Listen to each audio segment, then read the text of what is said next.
Module 13. Microbial biodiversity. 1. To understand the hypotheses of origin of microorganisms. 2. Classification. The place of microorganisms in the living world. 3. Different groups of microorganisms. Introduction. Microbiology, as the word itself depicts, is the study of all living organisms that are too microscopic to be visible with the naked eyes. They include virus, bacteria, fungi, algae, protozoa, collectively known as microbes. It also includes the study of their natural distribution, their relationship to each other and to other living organisms, human beings, animals and plants, and also the study of their abilities to make physical and chemical changes in our environment and their reactions to physical and chemical agents. Most of the microorganisms are unicellular, in which all the life process are performed by a single cell. In the higher form of life, organisms are composed of many cells that are arranged in tissues and organs to perform specific functions. Microorganisms comprise the greatest numbers of individual organisms on Earth. However, researchers have identified only a small fraction of them and vast majority of the remaining microbial species is still unknown.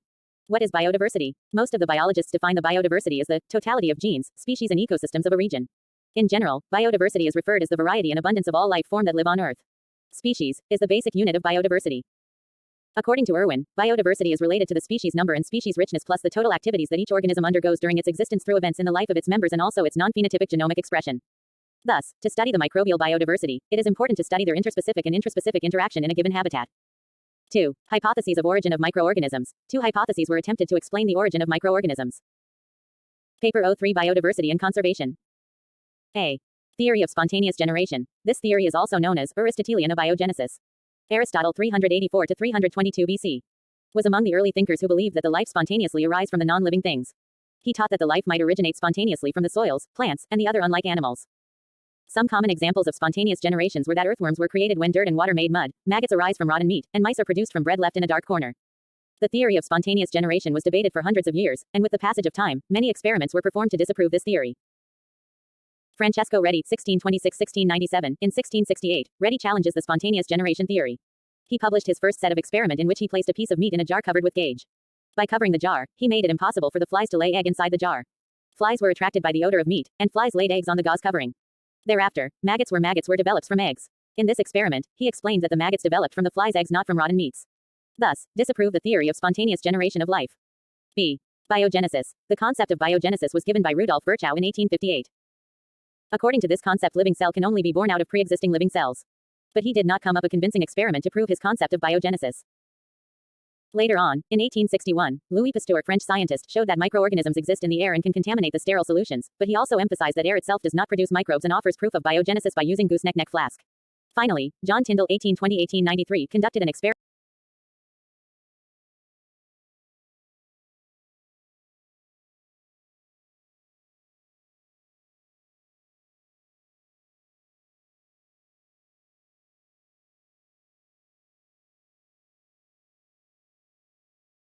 Finally, John Tyndall 1820-1893 conducted an experiment to prove that air carries the germs. If there are no germs in the air, then there will be no microbial growth in sterile broth for indefinite periods. 3. Classification. The place of microorganisms in the living world. Until the 18th century, all the living organisms are placed into one of the two kingdoms, plant and animal. But there are some microorganisms that are plant-like, others that are animal-like, while some shares the characters of both plants and animals. Since there are Paper 03 Biodiversity and Conservation. Some microorganisms that fall into neither the plants nor animals. So, it was proposed to establish a new kingdom to include those organisms that are neither plants nor animals. In 1866, a German zoologist, E. H. Haeckel, suggested a new kingdom, Protista, to include those organisms that are neither animals nor plants. The kingdom Protista includes bacteria, fungi, algae and protozoa. But there are some limitations of Haeckel's kingdom Protista. For example, what are the criteria to distinguish bacteria from fungi? Viruses were excluded from this classification. Later on, R. H. Whitaker, 1969, proposed a comprehensive system of classification, the five-kingdom system. This system of classification was based on 3 levels of cellular organization which evolved to accommodate 3 principal modes of nutrition: photosynthesis, absorption and ingestion. Figure 1. A schematic representation of Whitaker's 5-kingdom system of classification. 4. Different groups of microorganisms. There are many groups that are included under microorganisms like bacteria, algae, fungi, protozoa and viruses. Although viruses are neither protists nor cellular organisms. Still, they are included under microorganisms because of their pathogenic nature, and the techniques used for virus identification are microbiological in nature. The major groups of microorganisms are given below. Monera, bacteria. Protista, microle. Plantae. Fungi, yeasts. Animalia, quadruple A. Lack ingestive mode of nutrition. Include all 3 mode of nutrition. Photosynthetic. Absorption. Ingestion. Paper 03 Biodiversity and Conservation. A bacterium is a unicellular prokaryotic microorganism. It lacks nucleus and membrane-bound organelles. Bacteria adapt to become well suited to their environment. Therefore, they come in various shapes and forms. Figure 2. Some important characteristics features are discussed below. 1. Size. Size of bacteria ranges from 0.5 to 1.0 micrometers in diameter. 2. Shape and arrangement. Bacterial cells are spherical cocci, singular, coccus as shown in figure 2, straight rods bacilli, singular, bacillus or rods that are helically curved spirilla, singular, spirillum, and some bacterial cells are pleomorphic that can exhibit a variety of shapes. Bacterial cells are usually arranged in specific manners that are characteristics to a particular species. D. A. C. B. E. Diplococci. Cell division.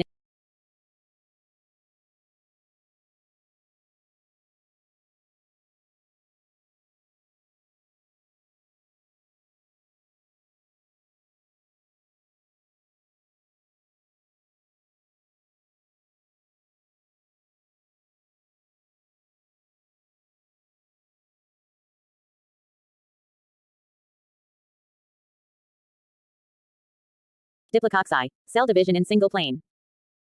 Streptococci. Cell division in single plane and remain attached to form chain tetrads. Cell division in 2 planes and forms group of 4 cells. Staphylococci. Cell division in 3 planes and forms a regular pattern. Sarcinae. Cell division in 3 planes in a regular pattern and form cuboidal arrangement. Figure 2. Characteristic arrangement of cocci. Paper 03 Biodiversity and Conservation. In addition to common bacterial shapes, many other shapes also occurs. Lobe spheres e.g., sulfolobus discs arranged like stacks of coins e.g., caryophanon pear-shaped cells e.g., pasturia and many others. 3. Bacterial structures. Figure 3. Source. Capsule. Some bacterial species have a special outer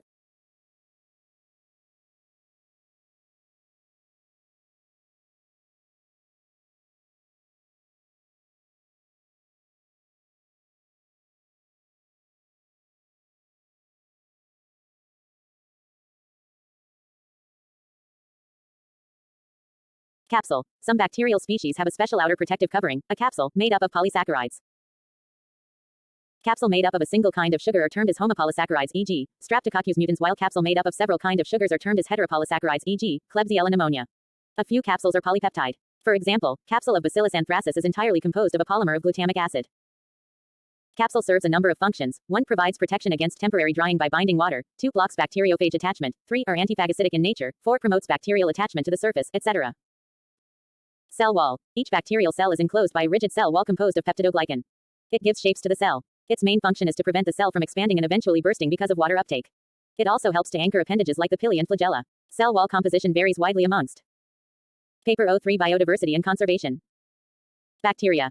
For example, the walls of gram-positive bacteria are generally thinner 10 to 15 nanometers as compared to gram-positive bacteria 20 to 25 nanometers. Cytoplasmic membrane. Cytoplasmic membrane is a selectively permeable membrane that is composed primarily of phospholipids and proteins. It completely surrounds the bacterial cytoplasm. It acts as a hydrophobic barrier to the passage of most water-soluble molecules. However, specific proteins present in the cytoplasmic membrane facilitate the passage of small molecules through the membrane. In addition to transportation, plasma membrane also contains various enzymes that play very important role in respiratory metabolism and in synthesis of capsular and cell wall component. Cytoplasm. The cell material bounded by plasma membrane is cytoplasm, and it can be divided into a cytoplasmic area that is rich in RNA protein bodies called ribosomes, B. The chromatin area, C. And the fluid portion that dissolves substances. No double membrane organelles are present. No nuclear membrane is present. 70S ribosomes are present unlike eukaryotes where 80S ribosomes are present. Nucleoid. Nucleoid is also termed as chromatin body or nuclear equivalent or bacterial chromosome. Nucleoid is a single circular double-stranded DNA molecule devoid of highly conserved histone molecule. It is not enclosed by nuclear membrane. Generally, the number of nucleoid per bacterial cell is 1. But there are some exceptions, where the number of nucleoid may go even to 4 or more. Flagella. Bacterial flagella are hair-like helical appendages, each with a rotary motor at its base. They protrude through the cell wall and helps in movement. Their location on cells may be polar or lateral. Different species of bacteria can have different number and arrangement of flagella. Arrangement of flagella can be A. Monotrichous e.g., Pseudomonas aeruginosa, B. Liphotrichous e.g., Pseudomonas fluorescens, C. Amphitrichous, G. Aquaspirillum serpens, D. Paratrichous, G. Salmonella typhi. Pili or fimbriae. Pili or hollow, non-helical appendages. These are thinner and shorter than flagella. They help in bacterial mating F. pilus and also help in attachment of bacterial cell to the epithelial cell lining the respiratory, genitourinary or intestinal and thus help in establishment of infection. Paper 03 Biodiversity and Conservation.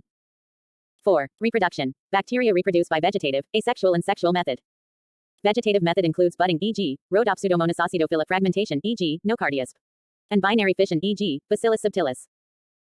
Asexual reproduction includes endospore formation e.g., Clostridium sp. and Conidia e.g., Streptomyces sp. Whereas, sexual reproduction includes transformation e.g., Diplococcus pneumonia transduction and conjugation e.g., Escherichia coli. 5. Ecological significance of bacteria. Bacteria are the major decomposer of dead animals and plants on Earth, thereby act as natural scavengers. Some bacteria also play an important role in nitrogen fixation, e.g., Rhizobium spp, nitrification, e.g., Nitrosomonas, Nitrisococcus, and denitrification, e.g., Pseudomonas aeruginosa, Theobacillus denitrificans. Fungi. The fungi are a group of eukaryotic organisms that includes microorganisms like yeasts and molds. Whereas yeasts are usually unicellular, molds are filamentous and multicellular. These are eukaryotic, heterotrophs, saprophytes, parasites, spore-bearing protists that lack chlorophyll. The science or study of fungi is mycology. 1. Size. Yeasts are generally longer than most bacteria. Size of yeasts generally ranges from 5 to 30 micrometers in width and more in length. 2. Morphological characteristics. Thallus or body of a fungi may consist of a single cell, as in yeasts, or filamentous and multicellular, as in molds. The thallus of a mold consists of two parts, the mycelium and the spores. Mycelium is a complex of several filaments called hyphae. Hyphae generally occurs in three forms: a non-septate or coanencitic, beet septate with uninucleate cells, figure 4, C septate with multinucleate cells. Yeasts have no flagella or other organelles of locomotion. Paper 03 Biodiversity and Conservation. Figure 4. Source. 3. Reproduction. Fungi reproduce naturally by various means. Asexual reproduction is accomplished by 1. Budding, e.g., Saccharomyces cerevisiae, 2. Fission, e.g., Schizosaccharomyces sp. 3. Fragmentation, 4. Asexual spores, e.g., Aplanospore in mucor, Chlamydospores of Eustalogotridae, Conidiophores of Aspergillisp, Conidia of Helminthosporium, Blastospores of Candida albicans, Sporangiospores of Rhizopusp. Sexual reproduction is carried out by fusion of the compatible nuclei of two parent cells.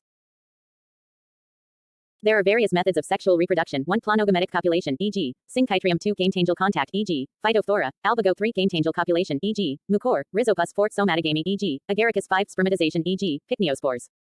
4. Ecological significance of fungi. Fungi are heterotrophic organisms. They act as saprophytes and decompose dead organic matter into simpler chemical substances that are returned to the soil, thereby increasing its fertility. These are also important in industrial fermentation, for example, making of wine, production of antibiotics like penicillin. There are some parasitic fungi that cause diseases in plants, animals, and in humans also. Protozoa. Protozoa are unicellular, eukaryotic microorganisms with no cell walls. The protozoa are often described as the pinnacle of unicellular complexity. Unlike bacteria. Paper 03 Biodiversity and Conservation. Protozoa can have different intracellular organelles performing specific tasks. Some species of protozoa have structures that are analogous to mouth, GI tract, and anus. Science dealing with the study of protozoa is called protozoology. Some characteristic features of protozoa are given below. Figure 5. Source. 1. Size. Size and shape of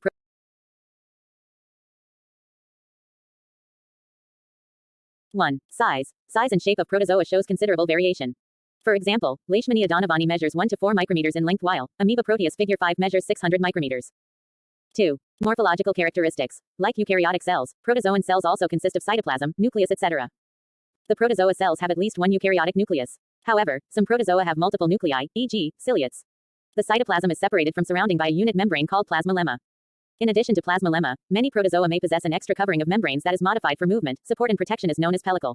Protozoa have a feeding structure. These food-gathering structures are diverse, e.g., pseudopodia of amoebas, tentacular feeding tubes of suctorians, mouths of many ciliates called cytostome, etc. Like other eukaryotic cells, protozoa have membrane system. It also includes endoplasmic reticulum, ribosomes, Golgi complex, mitochondria, kinetosomes, food vacuoles, contractile vacuoles, etc. Protozoa may have 3 types of.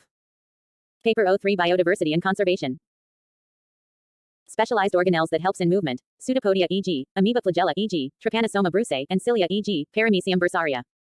3. Reproduction. Protozoa reproduces by a. Asexual reproduction, b. Sexual reproduction. Asexual reproduction includes 1. Binary fission, e.g., Amoeba, 2. Multiple fission, e.g., Plasmodium, and 3. Budding, e.g., Ephiloda. Sexual reproduction generally includes both isogamy and anisogamy. For example, in Plasmodium vivax, anisogamy results in the formation of ookinetes, which gives rise to a large number of sporozoites. 4. Ecological significance of protozoa. Protozoa plays an important role in the food chain of aquatic communities. For example, photosynthetic phytoplankton and zooplankton that are also involved in the final decomposition of organic matter, thus, plays important role in ecological balance. They also help in aerobic, e.g., Bodo, Paramecium, and anaerobic, e.g., Saprotenium, Epilexis biological sewerage treatment. Algae. Algae are oxygenic, phototropic, eukaryotic microorganisms. Most are aquatic and lack many of the cell and tissue types, such as stomata, xylem, and phloem, which are characteristic features of land plants. Algae have chlorophyll as their primary photosynthetic pigment and lack a sterile covering of cells around their reproductive cells. The science dealing with the study of algae is known as phycology. Some characteristic features of algae are given below. 1. Size and morphology. Algae have a wide range of size and size.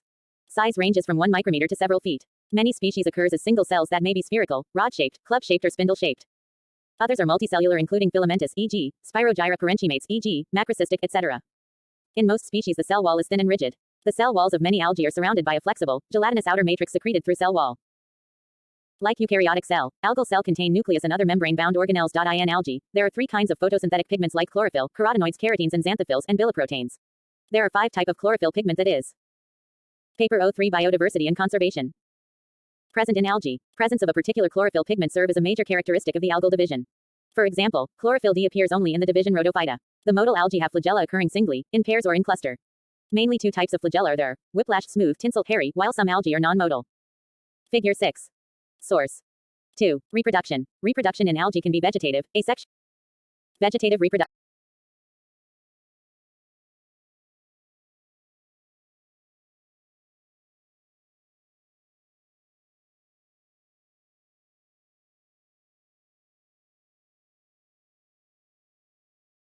Vegetative reproduction includes binary fission, e.g., euglena fragmentation, e.g., sargassum. Asexual reproduction occurs by the formation of different types of spores. Spores can be modal or non-modal. Different types of spores are zoospores, e.g., chlamydomonas, Euliphrix synzospores, e.g., Bacteria aplanospores, e.g., Microspora hypnospores, e.g., Pediastram, spherula. Autospores, e.g., Scindesmus, Chlorella aconites, e.g., Gloatrichia exospores. E.g., Gemasiphon endospores, e.g., Dermacarpa, and tetraspores, e.g., Polysiphonia. In sexual reproduction, there is a fusion of gamete to form. Paper O3 Biodiversity and Conservation. Zygotes. Depending upon the physiological behavior, structure, sexual reproduction is of following types: autogamy, e.g., diatoms, polygamy, e.g., chlamydomonas, isogamy, e.g., Euliphrix anisogamy, e.g., zygnema, spirogyra, oogamy, e.g., odogonium, laminaria, sargassum. 3. Ecological importance of algae. In aquatic area, algae are the main oxygen producers. They play an important role in ecological food chain. Algae are also used as food in several countries as they are enriched with many proteins, vitamins, minerals, and lipids, for example, aonori from monostroma. They are also used as fertilizers, e.g., nostoc, oscillatoria, scytoma fodder, e.g., rhodymenia, palmate, laminaria saccharina, and also in antibiotic production, e.g., antibiotic chlorelin is obtained from chlorella. They also help in nitrogen fixation, for example, blue-green algae. Virus. Viruses are the infectious agents that are incapable of independent growth in artificial medium, and they replicate only inside the living cells of other organisms. They reproduce in the host cells by replication. Viruses largely lack metabolic machinery to generate energy or to synthesize proteins. They are totally depending on the host cell to carry out their viral activity. Thus, viruses are referred as obligate intracellular parasites. The science dealing with the study of virus is known as virology. Some major characteristic features of viruses are described below. 1. Structure and composition. When virus is not present in the living cells, then the virus exists in the form of independent particles and serves as vehicle for the entry into another host cell. These structurally complete infectious viruses are known as virion. These viral particles are consisting of following parts: a genetic material, B. Capsid, C. Envelope. Viral genetic material is composed of nucleic acid. They contain either DNA or RNA. The genome of viruses can be double-stranded or single-stranded. This nucleic acid is protected by protective coat of protein called capsid, which is made up of capsomers. Some viruses can have a membrane-like structure known as envelope. It is made up of lipoproteins. There are some proteins that are associated with nucleic acid, known as nucleoprotein. Generally, there are following main morphological viruses based on symmetry. Paper O3 Biodiversity and Conservation.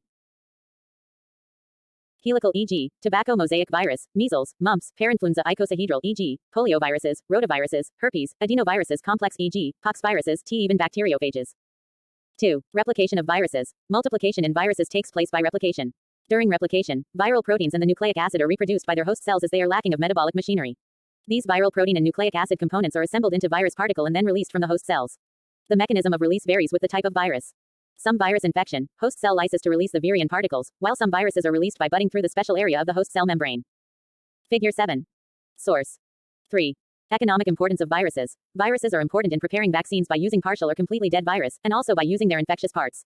For example, pox, mumps, polio vaccines. Sometimes viruses are used to control disease. For example, dysentery is controlled by the use of T2 bacteriophage.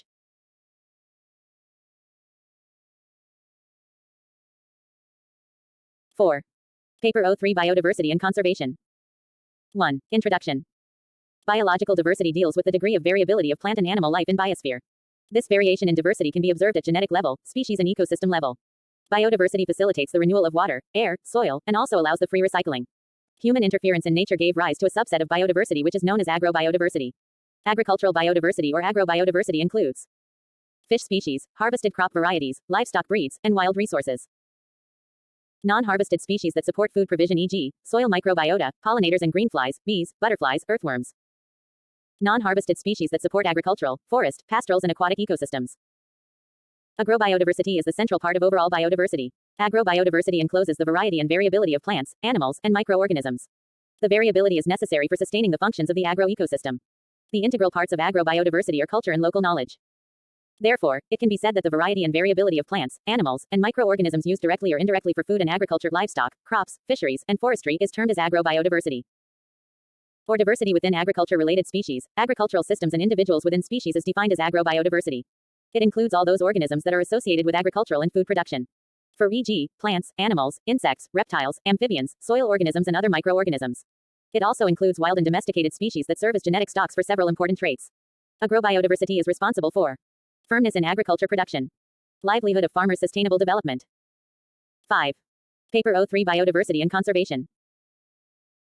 Agrobiodiversity provides opportunity for nutrient recycling, protects against abiotic and biotic stress conditions, controls weeds and maintains soil productivity. Agrobiodiversity is having an important aspect that it provides genetic resources. These genetic resources have potential for making improvements in agricultural productivity. 2. Agrobiodiversity in India. India comes under the category of those countries that are rich in biodiversity. This section will highlight the diversity in crops and plants. Out of 8 diversity centers, India was amongst them as discovered by Babalov. The major and minor crops endemic to the country include rice, pulses, millets, vegetables, Indian mustard, fruits, tuber crops, spices, fiber crops and cannabis. Moreover, World Conservation Monitoring Center also published a list of the crops that were having Indian origin. These are mango, tea, taro, rice, finger millet, sesame seed, pepper, pear, lemon, apple, eggplant and cardamom, cucumber, and mustard seed. The crops that are cultivated at present in the country have been derived from 2 sources: indigenous. Introduced. Indigenous crops have invaded the Indian land from various countries like Africa, China, Europe, Western Asia and the New World. Crops were introduced in the country by Spanish and Moles, Britishers and Portuguese. The introduced crops include pear, apple, peach, apricot, maize, almond, sweet potato, garlic, chilies, onion, lentil and tomato. The introduced species have undergone the process of diversification. 3. The role of agricultural biodiversity. Agrobiodiversity plays following important roles. Agrobiodiversity has significant economic value due to the market price of products. 6. Paper 03 Biodiversity and Conservation. It also provides jobs and incomes for numerous people. Forestry and timber sectors also provide million jobs, including furniture and paper production. Diversity of life forms and their heritable traits provides precious resources. These resources can be used in future and forms a foundation for modernization and greater economic activity. 4. Conservation of agrobiodiversity. The available genetic resources need to be conserved for sustainable use. 2 basic approaches are used for the conservation purpose. These are I. Ex situ. E. In situ. Long-term storage comes under ex situ conservation, while in situ conservation involves storage under natural conditions. 4.1. Ex situ conservation. The primary aim of ex situ conservation is to maintain germplasm materials alive as for longer period of time and to decrease the occurrence of regeneration that may result in the loss of genetic diversity. For the past several years, ex situ methods were primarily focused on the conservation of cereals, seeds and legume crops. Since seeds are considered to be the simplest and easiest materials for conservation in gene banks.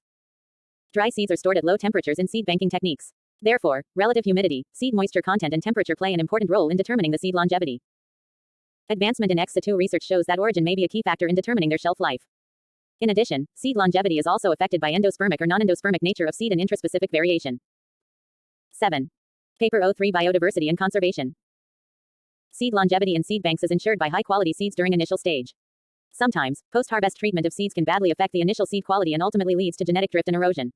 It has also been found that conventional cold storage methods have several constraints like costs and dependence on electric power sources. Seed moisture content (SMC) and temperature are independent factors. Moreover, SMC plays a vital role in long-term conservation as compared to temperature. With a decrease in moisture content, seed longevity increases. Some studies also demonstrated that if seed drying is carried beyond critical moisture content, then no supplementary benefit will be provided to shelf life. However, it will lead to the acceleration of seed aging rates. If the storage temperature is lowered, then the optimum SMC level gets elevated. This suggests that over-drying of seeds can be dangerous. Some plants have recalcitrant nature, therefore they cannot be conserved in the form of seeds. Such type of plants are clonally propagated and traditionally conserved as live plants in field gene banks. However, field gene banks present some real and logical challenges like requirement of larger areas, expensiveness and vulnerability to pests and diseases. In vitro slow growth conservation methods provide backup to field collections.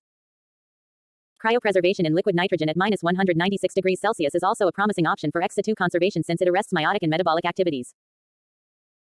Differential scanning calorimetry, biochemical and histocytological analyses led to the development of those cryoprotocols that were helpful for the conservation of approximately 200 plant species e.g., banana, coffee, and citrus.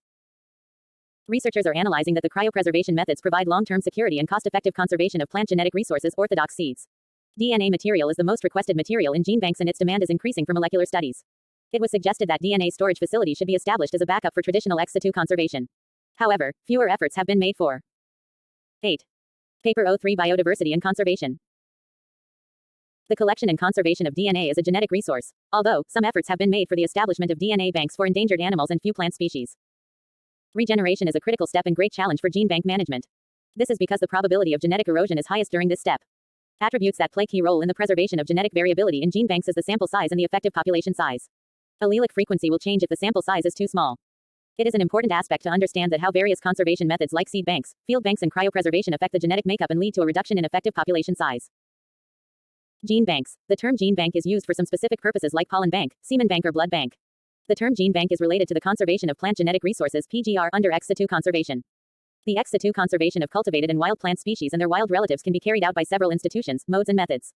Ex situ conservation can be done in field gene banks, seed gene banks, botanical gardens, cryobanks, herbaria, DNA banks, seed museums.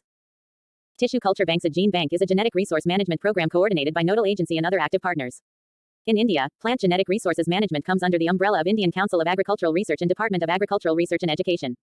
It includes National Bureau of Plant Genetic Resources, national active germplasm sites at ICAR institutes and state agricultural universities. In India, National Bureau of Plant Genetic Resources, New Delhi, was established as National Gene Bank in 1983. The major gene banks throughout the world are present in China. 9. Paper 03 Biodiversity and Conservation. USA, India, Russia, Germany, Japan, and Republic of Korea, Canada, Brazil, Italy and Ethiopia. 4.2. Ex situ holdings in gene banks. Germplasm of 2.7 million crops has been conserved via ex situ conservation. It includes accessions of 1.3 million cereals. 3. 70,000 food legumes. 2. 20,000 forage grasses and legumes. 1. 38,000 vegetables. 74,000 clones of fruit crops. Community gene banks. Sometimes, certain farming communities collaborate with non-governmental organizations for conserving their prevailing cultivars and landraces. This process is accomplished by medium-term storage facilities. These medium-term storage facilities are of two types, innovative and prefabricated. Out of these, latter is known as community gene banks. However, the innovative storage facilities can also be used for conservation purpose. This type of conservation is relevant for sustainable and dynamic use. In situ on-farm conservation.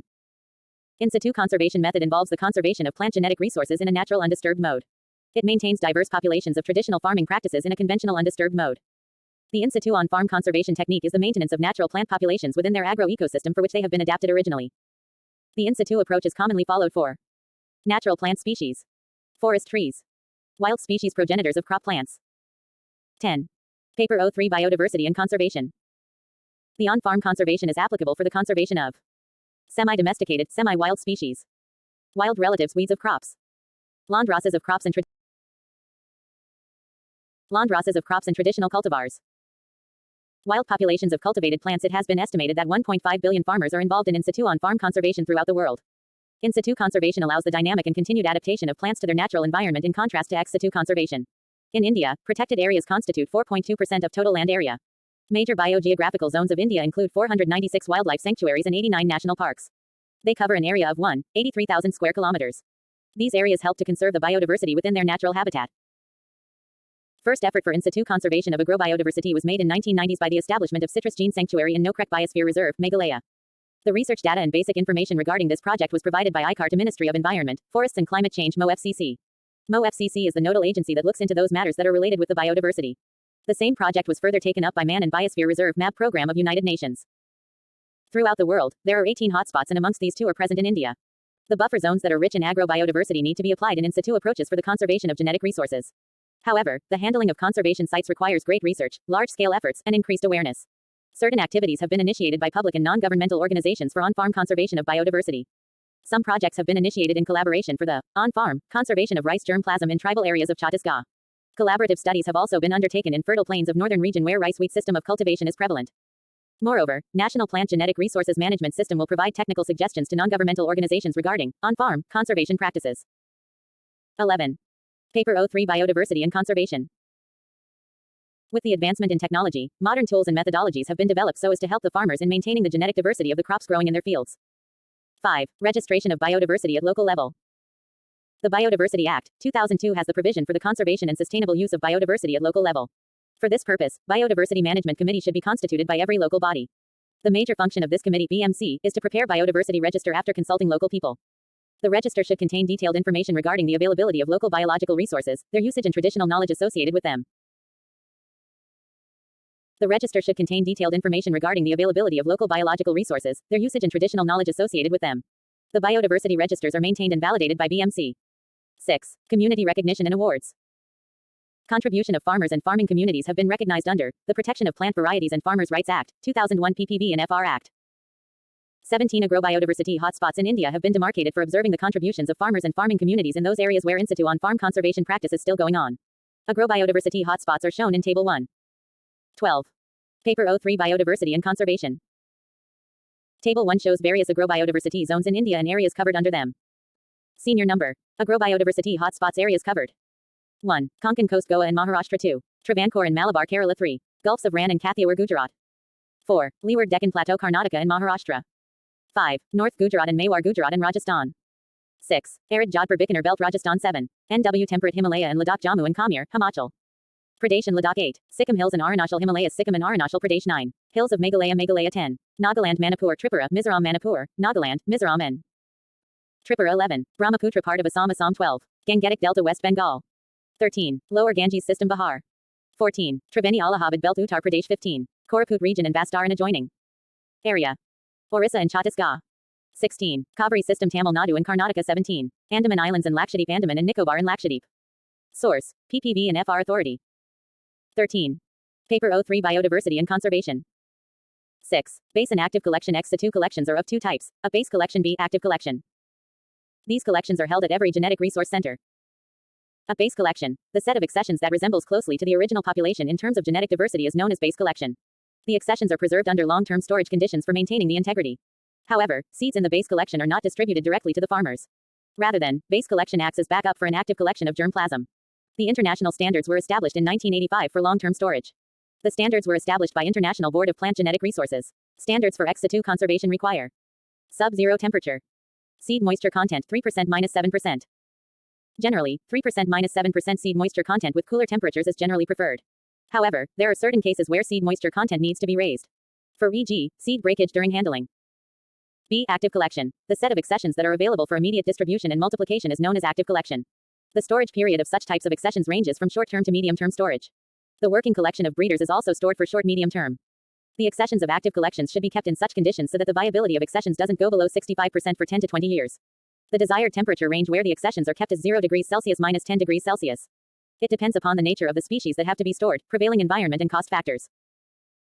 In India, 0.9 million accessions have been estimated for ex situ collections, i.e., active and base collection. 14. Paper O3 Biodiversity and Conservation. 7. Indian National Gene Bank. National Gene Bank in India was established in 1983. At that time, it was holding capacity of 30,000 seed accessions. The seed accessions were held in two compartments for medium-term storage at 4 degrees Celsius and 10 degrees Celsius. Indian National Gene Bank ranks third amongst the world's largest gene banks. The first and second ranks are attained by China and USA, respectively. Generally, gene banks are known to store orthodox seeds. However, they can also store non-orthodox seeds. The seeds are cryoconserved in liquid nitrogen at -196 degrees Celsius. Furthermore, the difficult, endangered and high-quality tissues can be stored in vitro tissue culture bank of Indian National Gene Bank at subculture intervals of 4 to 24 months and temperature range of 5 degrees Celsius - 25 degrees Celsius. If we talk about the holding capacity of Indian National Gene Bank, then it can hold 1 million seed samples, 25,000 tissue cultures other than propagules and 250,000 cryoconserved materials. National Gene Bank also includes field gene banks for vines, trees, tuber crops and vegetatively propagated roots. Field gene banks are located in different agroclimatic zones of the country. Field gene banks hold the accessions of more than 5,000 trees and vines. 19,800 herbarium specimen, 2,822 seed voucher specimen and 564 economic products are available in National Herbarium of Cultivated Plants, National Bureau of Plant Genetic Resources, and New Delhi, India. 8. National Active Germplasm Sites. Around 57 national active germplasm sites have been linked to National Bureau of Plant Genetic Resources, New Delhi. These sites are responsible for the organization of active germplasm of horticultural and field crops. These sites are also responsible for the exchange of genetic resources amongst the interested users in the country. 9. Guidelines for sending seed samples for conservation. The following guidelines must be observed while sending seed samples for conservation. A. The seeds should be physiologically mature. B. Seeds should be free from insects, pests, weeds and diseases. C. Seeds should not be undersized and discolored. 15. Paper O3 Biodiversity and Conservation. D. Seeds should be properly labeled and packed to avoid any sort of damage or integrity loss during the transit. E. No chemical treatment should be given to the seeds prior to their dispatch. F. Immediate after seed harvesting, they should be sent to gene banks. G. Sufficient number of the seeds should be sent to the gene banks so that the accessions maintain the genetic diversity of the original population. 10. Indian scenario. The director of NBPGR, New Delhi is the authorizing person to permit for the import of genetically modified organisms and germplasm for research purpose. However, the permission is subjected to approval by Review Committee on Genetic Manipulation (DBT) under the Environment Protection Act, 1986. The Geographical Indications Act, 1996, has a provision for the protection and registration of those plant genetic resources that are peculiar for a geographical area. Agenda 21 has been declared as an action plan to be adopted at local, regional, national and international level for addressing the impacts of anthropogenic activities on biodiversity, agrobiodiversity. This agenda was adopted on June 1992 in a United Nations Conference on Environment and Development held at Rio de Janeiro, Brazil. It gave special importance to the development of some strategies for agrobiodiversity conservation and sustainable use of plant genetic resources. Global Plan of Action provided framework for the conservation and sustainable use of plant genetic resources for food and agriculture.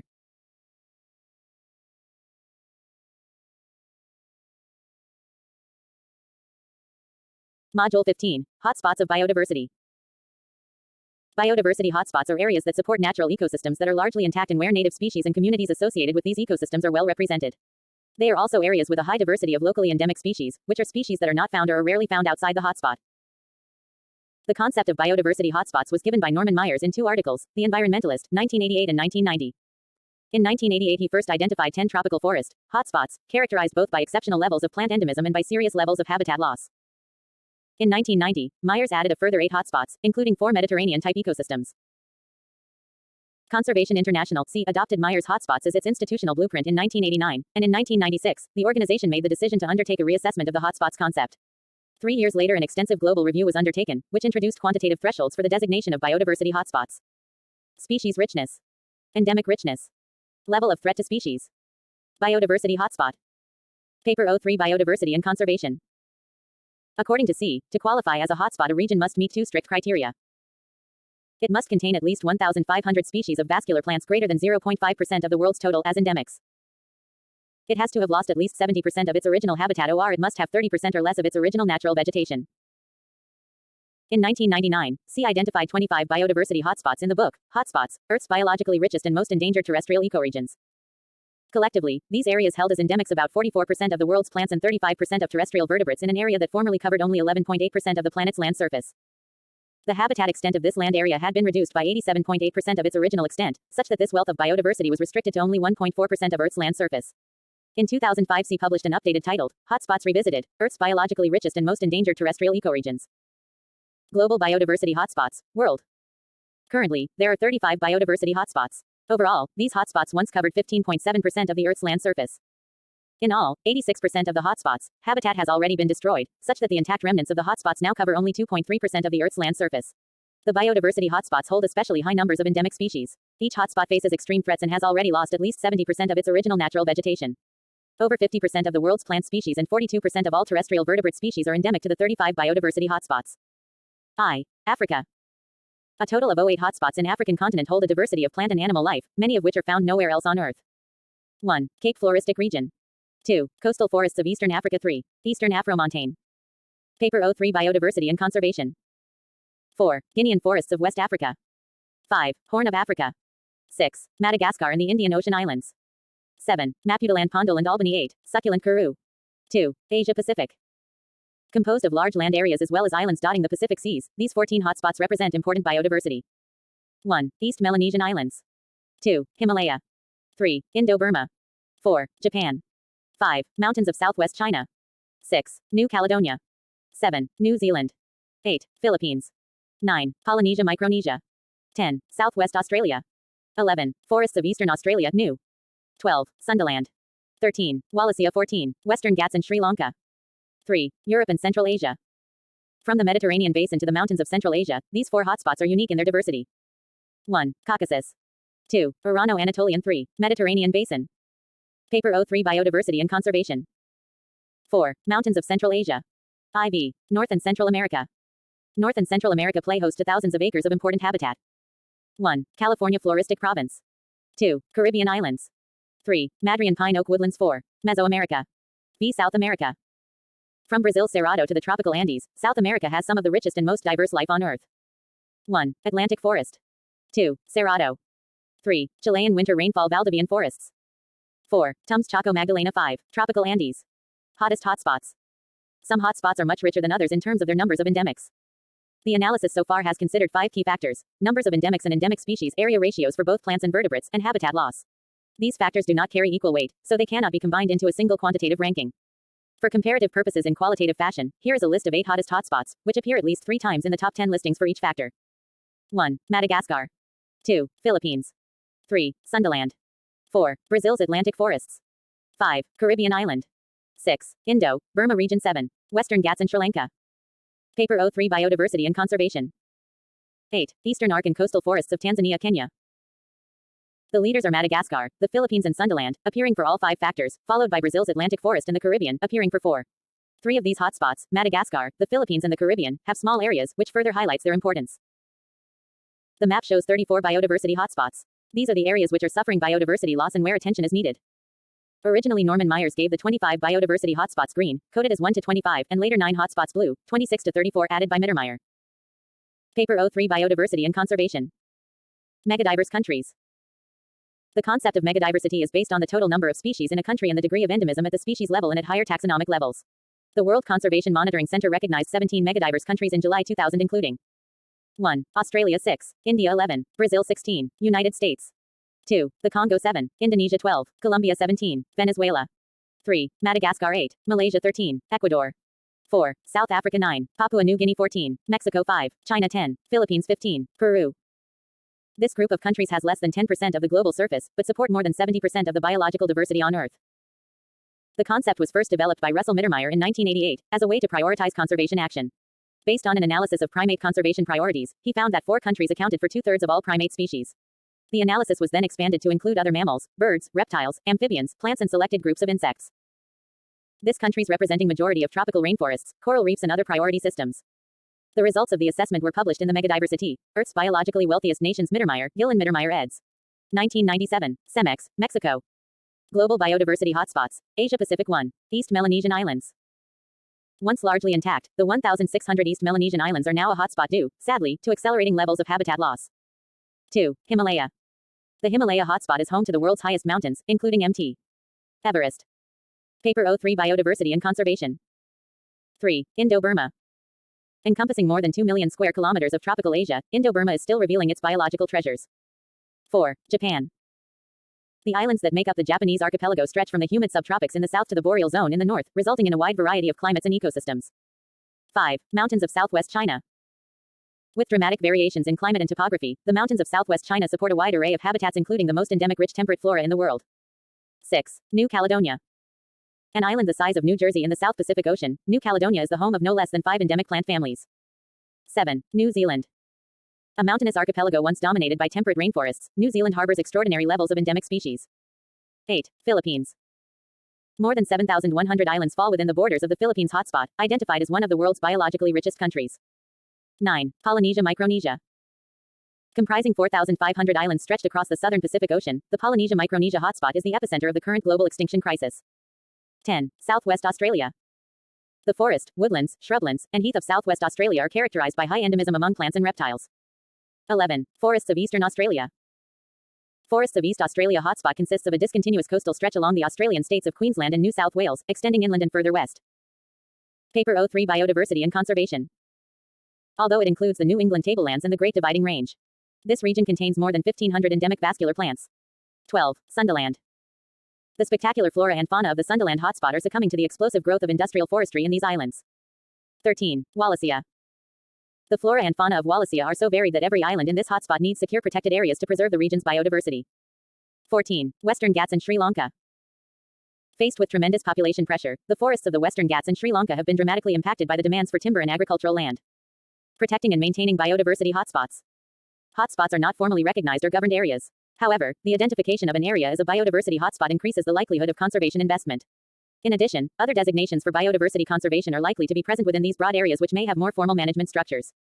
For example, the average protected area coverage of hotspots, based on IUCN Protected Area Management Categories IB, is 12% of their original extent.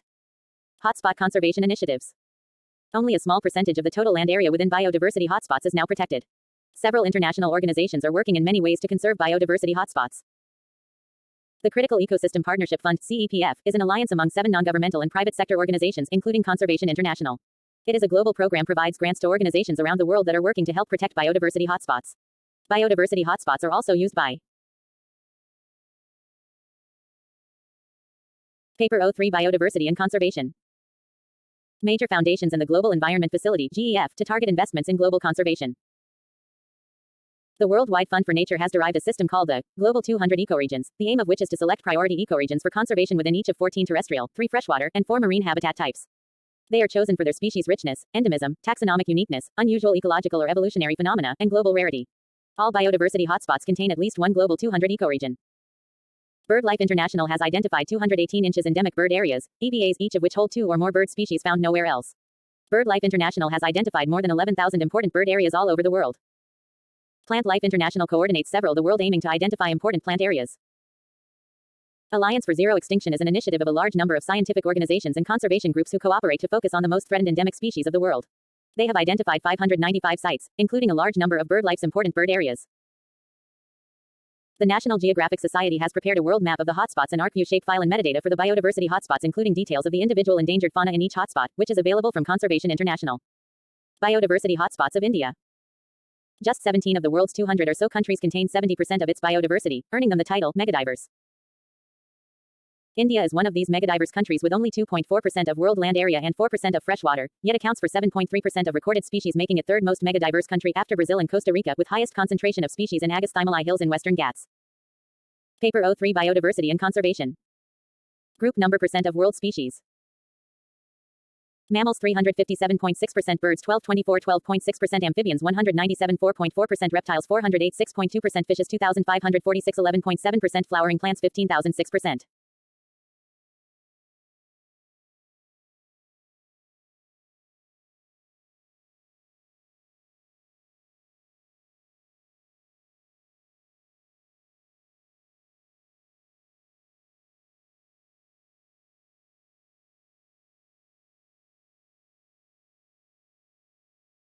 Major hotspots of endemic and genetic diversity of India. S number. Hotspots biogeographic zone. 1. Karakoram and Ladakh Trans-Himalaya. 2. Kumaon and Garhwal Himalaya Western Himalayas. 3. Sawalix Himalaya. Paper 03 Biodiversity and Conservation. 4. Sikkim Himalaya Eastern Himalaya. 5. Arunachal Pradesh Eastern Himalaya. 6. Lushai Hills Northeastern India. 7. Turakasi Hills Meghalaya. 8. Aravalli's Semi-Arid Zone. 9. Bundelkhand Central India Plateau. 10. Chota Nagpur Plateau Deccan Plateau. 11. Panchmari Satpura Ranges Deccan Plateau. 12. Simlapal and Jaipur Hills of Orissa Deccan Eastern Ghats. 13. Bastar and Koraput Hills Deccan Plateau. 14. Vishakhapatnam Hills and Araku Valley Eastern Ghats. 15. Tirupattakadappa Hills Eastern Ghats. 16. Marathwada Hills Deccan Plateau. 17. Saurashtra Kutch Deccan Plateau. 18. Mahabaleshwar Kandala Ranges Western Ghats. 19. Agumfonda Ranges Western Ghats. 20. Ratnagiri and Kalaba Ranges Western Ghats. 21. Nilgiris Western Ghats. 22. Silent Valley and Winod Western Ghats. 23. Anamalai Western Ghats. 24. Idukki Zabarigiri Western Ghats. 25. Calicut and Agastyamalai Hills Western Ghats. Paper 03 Biodiversity and Conservation. 26. Andaman and Nicobar Islands. There are 4 major biodiversity hotspots present in India. They are 1. Himalaya, includes the entire Indian Himalayan region and that falling in Pakistan, Tibet, Nepal, Bhutan, China and Myanmar. 2. Indo-Burma, includes entire northeastern India, except Assam and Andaman group of islands, and Myanmar, Thailand, Vietnam, Laos, Cambodia and southern China. 3. Sundalands, includes Nicobar group of islands, and Indonesia, Malaysia, Singapore, Brunei, Philippines. 4. Western Ghats and Sri Lanka, includes entire Western Ghats and Sri Lanka. Source. 1. Himalaya. Species diversity and endemism. Taxonomic group species endemic species endemism %.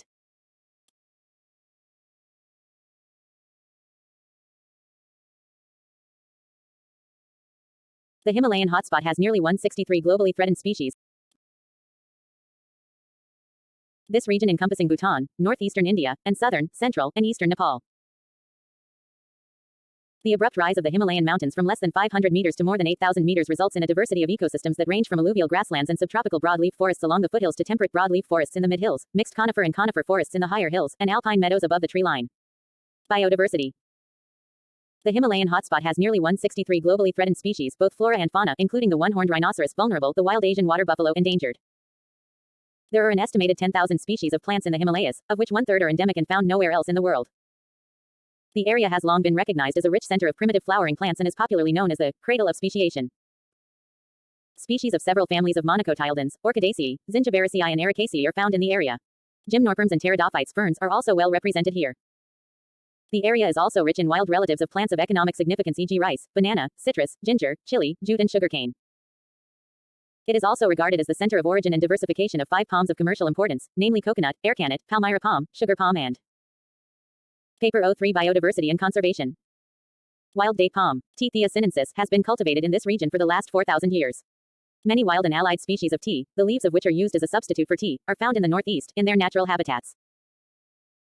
The taxol plant Taxus wallachiana is sparsely distributed in the region and is listed under the red data category due to its overexploitation for extraction of a drug effectively used against cancer.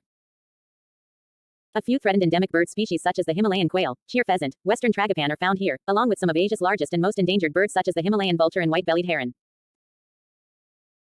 Mammals like the golden langur, the Himalayan tahr, the pygmy hog, langhorse, Asiatic wild dogs, sloth bears, gaurs, muntjac, sambar, snow leopard, black bear, blue sheep, takin, the Gangetic dolphin, wild water buffalo, swamp deer call the Himalayan range their home.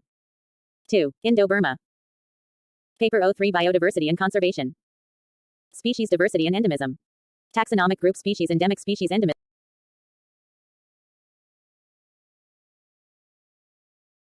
Much of this region has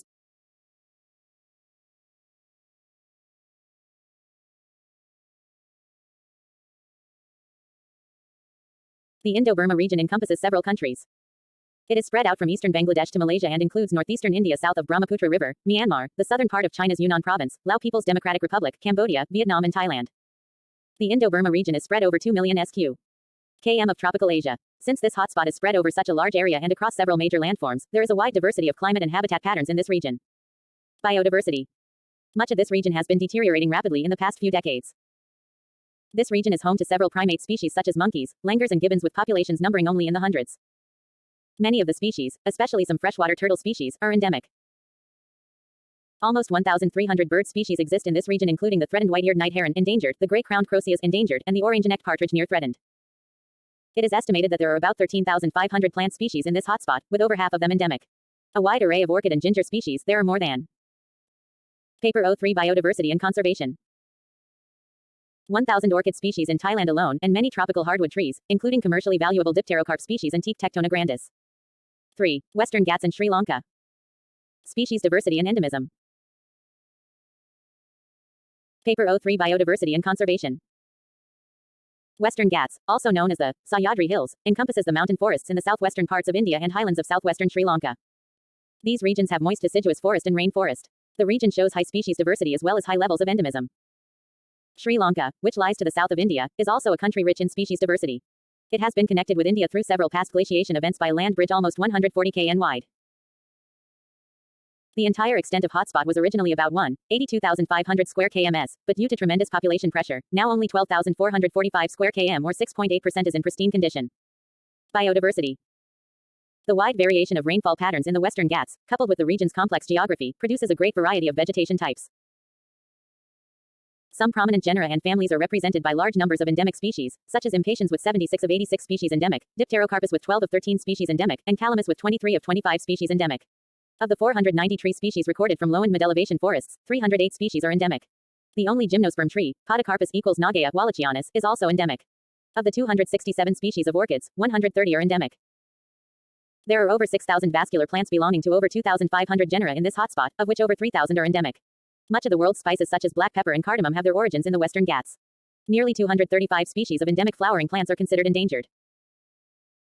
Similarly, plant diversity and endemism in Sri Lanka are quite high, with 3,210 flowering plant species in 1,052 genera, of which 916 species and 18 genera are endemic. Amazingly, all but one of the island's more than 55 dipterocarp species is found nowhere else in the world. In addition, the island's ferns, although not recently assessed, are estimated to number about 350 species.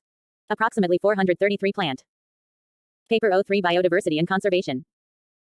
Species, and at least 5 genera, are confined to Sri Lanka and the Western Ghats combined. Rare fauna of the region include Asian elephant, Nilgiri tahr, Nilgiri langur, flying squirrel, Indian tigers, lion-tailed macaque, all endangered, Indian giant squirrel, least concerned, etc. The highest concentration of species in the Western Ghats is believed to be the Agastyamalai Hills in the extreme south. The region also harbors over 450 bird species, about 140 mammalian species, 260 reptiles and 175 amphibians. Over 60% of the reptiles and amphibians are completely endemic to the hotspot. Remarkable as this diversity is, it is severely threatened today. The vegetation in this hotspot originally extended over 190,000 square km. Today, it's been reduced to just 43,000 sq. km. In Sri Lanka, only 1.5% of the original forest cover still remains. 4. Sundaland. Species diversity and endemism. Paper 03 Biodiversity and Conservation. Sundaland is one of the biologically richest hotspots on Earth. The United Nations declared the islands a World Biosphere Reserve in 2013. It is a region in Southeast Asia that covers the western part of the Indo-Malayan archipelago. It includes Thailand, Malaysia, Singapore, Brunei and Indonesia. India is represented by the Nicobar Islands. The islands have a rich terrestrial and marine ecosystem that includes mangroves, coral reefs and seagrass beds. It has about 25,000 species of vascular plants, 15,000, 60% of which are found nowhere else. One plant family, the Cyphostogiaceae, is confined to the hotspot and is represented by a single tree species, Cyphostogia borneensis from Borneo. Notable plants in the hotspot include members of the genus Rafflesia, represented by 16 species with very large flowers. One of these, Rafflesia arnoldi, has the largest flowers in the world, measuring up to 1 meter in diameter. The marine biodiversity includes several species such as whales, dolphins, dugong, turtles, crocodiles, fishes, prawns, lobsters, corals and seashells. The primary threat to this biodiversity comes from overexploitation of marine resources.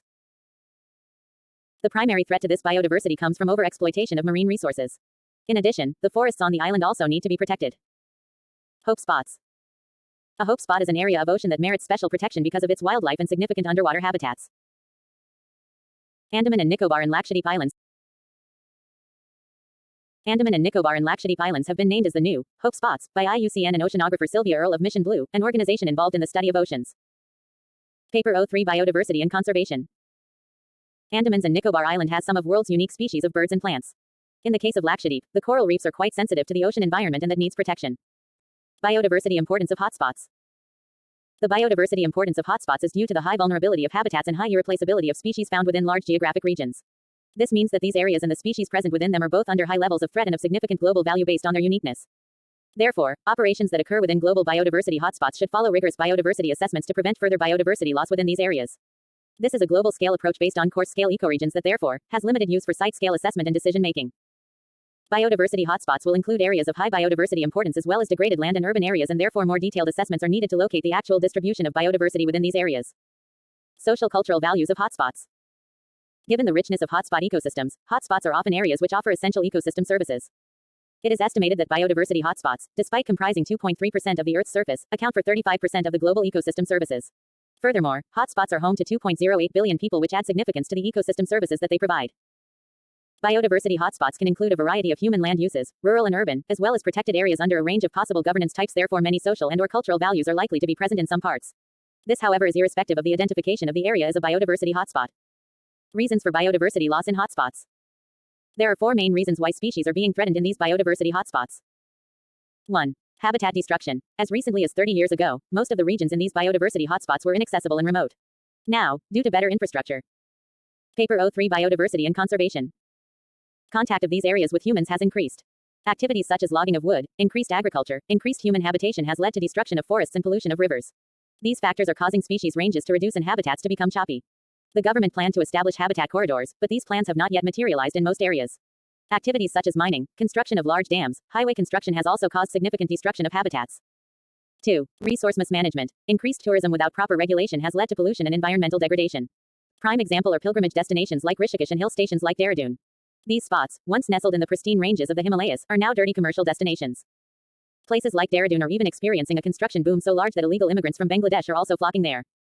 Religious destinations in the Himalayas, where devotees flock in millions now, are also hot destinations for medicinal plant trade, which has threatened plant life in the area. 3. Poaching. Large mammals such as the tiger, rhinoceros and the elephant once faced the distinct possibility of complete extinction due to rampant hunting and poaching. However, efforts by conservationists since the 1970s has helped stabilize and grow these populations. Still, the trade in tiger hide, elephant tusks, tiger teeth, rhinoceros horn remains profitable and rampant. 4. Climate change. Although dire IPCC predictions of Himalayan glaciers melting by 2035 have been retracted, there is no doubt that several Himalayan glaciers are melting. In the Western Ghats, studies have shown that the deciduous and the evergreen forests of Karnataka are the most at risk. Climate change may significantly affect the temperatures, rainfalls and water tables in the Western Ghats, according to an assessment by the Government of India.